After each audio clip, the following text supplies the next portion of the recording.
একটা দিচ্ছি, আপনার রাত্রে খায়া দেখেন যাক কি অবস্থা। মাথা থেকে চিন্তা একটু কমাবে। সর্বশেষ 2 বার খাবেন, নাম্বার দিয়ে যাচ্ছি 1 2 3 4 5 6।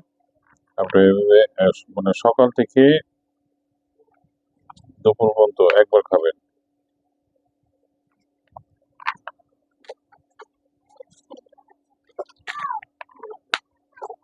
আর সন্ধ্যা থেকে রাত্রে ঘুমানোর আগ পর্যন্ত একবার খাবেন।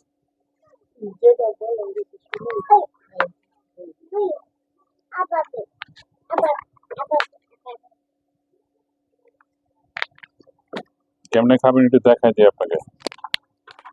উনি 1 নাম্বারটা দিচ্ছি আমি। এবার একটু জাকি দিবেন, জাকি দিয়ে এটাতে ডালবেন।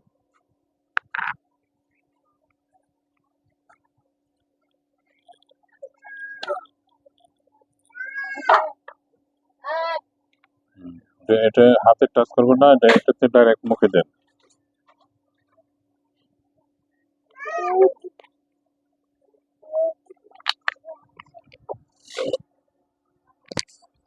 এরকম ধরেন আধা ঘন্টা পর পর আপনি সকাল থেকে দুপুর পর্যন্ত একবার খেলেন, আবার সারাদিন আর খাবেন না। রাত্রে আবার সন্ধ্যা থেকে রাত্রে ঘুমানোর আগ পর্যন্ত ফাঁকে ফাঁকে একটু একটু খাবেন।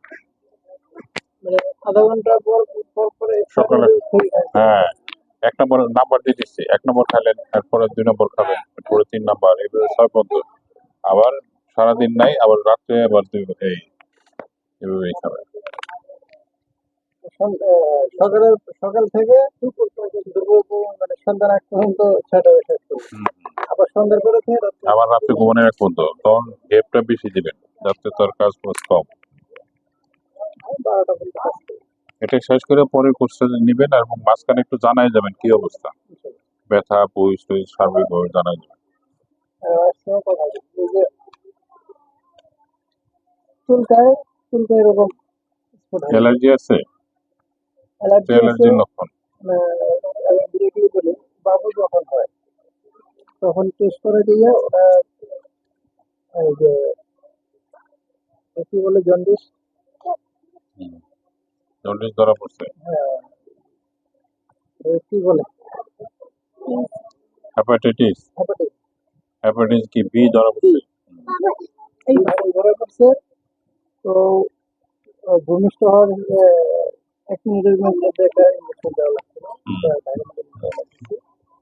তারপর আর কিন্তু ওটার জন্য কিছু সমস্যা, মানে এটা সম্পূর্ণ আলাদা চর্মরোগ, এটা অ্যালার্জির জনিত চর্মরোগ। যেখানে চুলকায় সেখানে হ্যাঁ, এটা অ্যালার্জির লক্ষণ। একটা মশা যে ওষুধ দিব, ওটা আপনার 300 টাকা পড়বে। আপনি খান, খাওয়ার পরে এটার জন্য অনেক ওষুধ খাইছি, কিন্তু কাজ হইতেছে না। খান, খাওয়ার পরে তো আপনার আশা তো আছেই, জানাবেন। একবার সমস্যা আছে,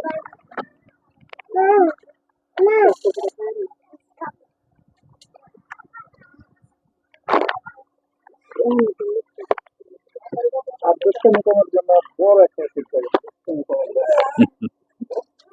এই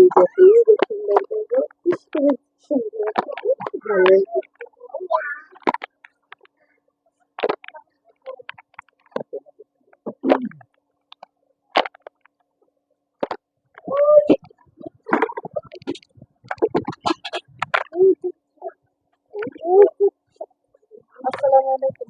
বসেন, ভালো আছেন কি? এই তো আছি আলহামদুলিল্লাহ।